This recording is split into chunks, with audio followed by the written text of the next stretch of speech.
Hi everybody, and I'm here today just to give you a little bit of a look around the interior of this Fairline to give you an idea of her layout, what's included with her, and how she may be for you. So as you can see, I've just come through the French windows, nice sliding door affairs, nice and easy to get through. And if I just start at the bottom here, you can see we don't have carpet here, but that could be very easily remedied. But underneath these floorboards, you do have two great big diesel engines that have not been run in a while, but they are there.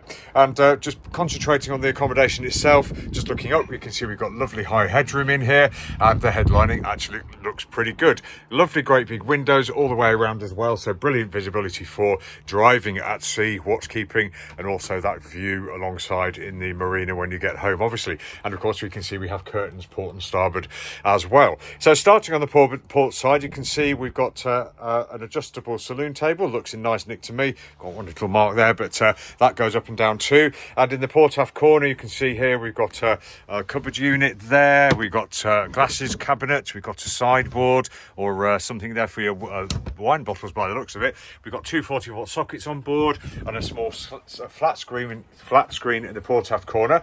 Going around the seating, you can see we have L-shaped seating, storage beneath there as well, and the upholstery looks pretty good too. We have an opening window there, and if I just move over to the starboard side, you can see that we've got an L-shaped berth stroke sofa there. Underneath here, I think I spotted the heating unit there, and again we've got curtains, etc. A little bit of headlining coming down here, but the only bit of headlining I've seen drooping on the boat, I think, so far, but we'll check that out as we go along.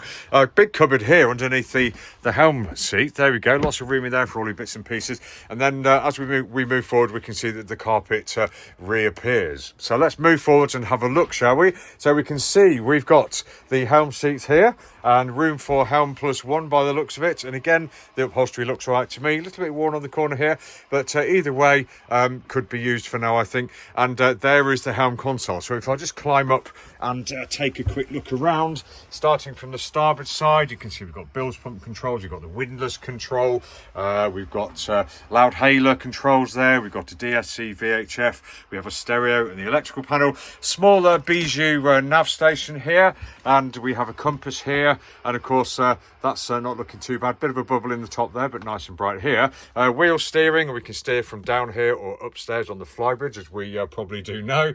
We've got the trim control, throttles, and then the starboard gauges and instrumentation there. So we've got the tacho, batteries, engine oil pressure, engine coolant temperature, and etc. And the same for the port side here as well. And in the middle, you can see we have fuel tank contents indicators, and I think that's probably a steering and rudder angle indicator there too, along with an older looking radar.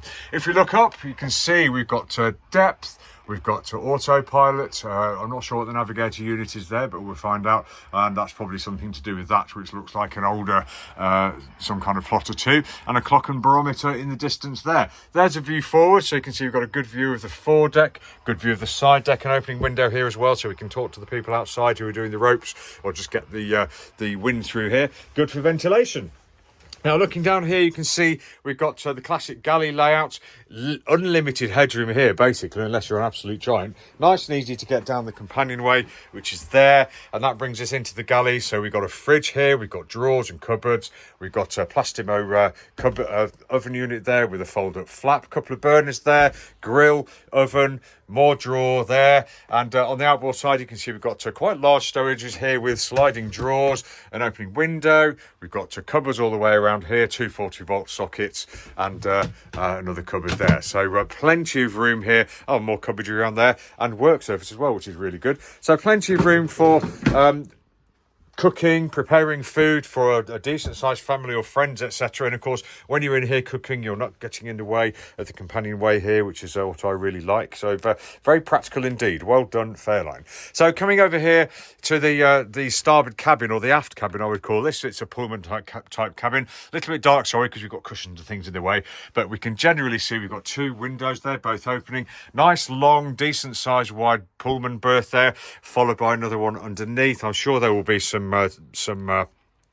storage underneath there to be confirmed. Behind here, I assume we can probably see all the electrics and the wiring for the helm consoles instruments, etc. We have a mirror on the after bulkhead and a wardrobe on the forward bulkhead there with a fiddle shelf on top. Head height here, probably I would say just under 6 feet maybe, but all in all, decent sized cabin. With the door closed, you've got all this changing room here. This looks like the carpet that belongs up there. So could it be yours? Who knows? Let's open this door, which we undoubtedly will find out to be the head. So we can see we've got a slightly canted head here. We're sitting facing starboard aft. Lovely big sized compartment, plenty of headroom and plenty of room to do what you need to do in there. And of course you can see we've got a shower unit on top of the tap there and a sink unit. All needs a bit of a clean by the looks of it, but the compartment is there and I assess that probably is pretty wipe cleaned in there. So let's leave that closed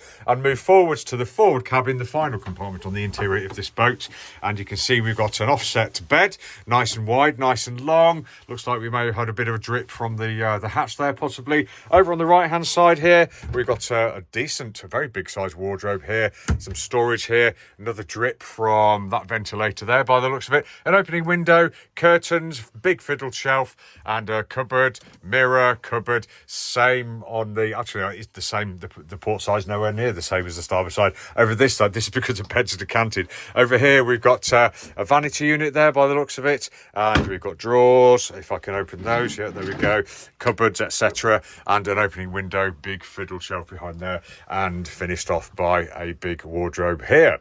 So that was the interior of this Fairline. There's work to do, but fundamentally, you know, she could be a good space. I don't think she's going anywhere quickly because her engines will need work, but could that be up to you? Anyway, that's the interior of this boat. Thank you for watching. If you go to boatshed eastbourne.com, you'll find lots more pictures, videos and virtual reality. Have a great day.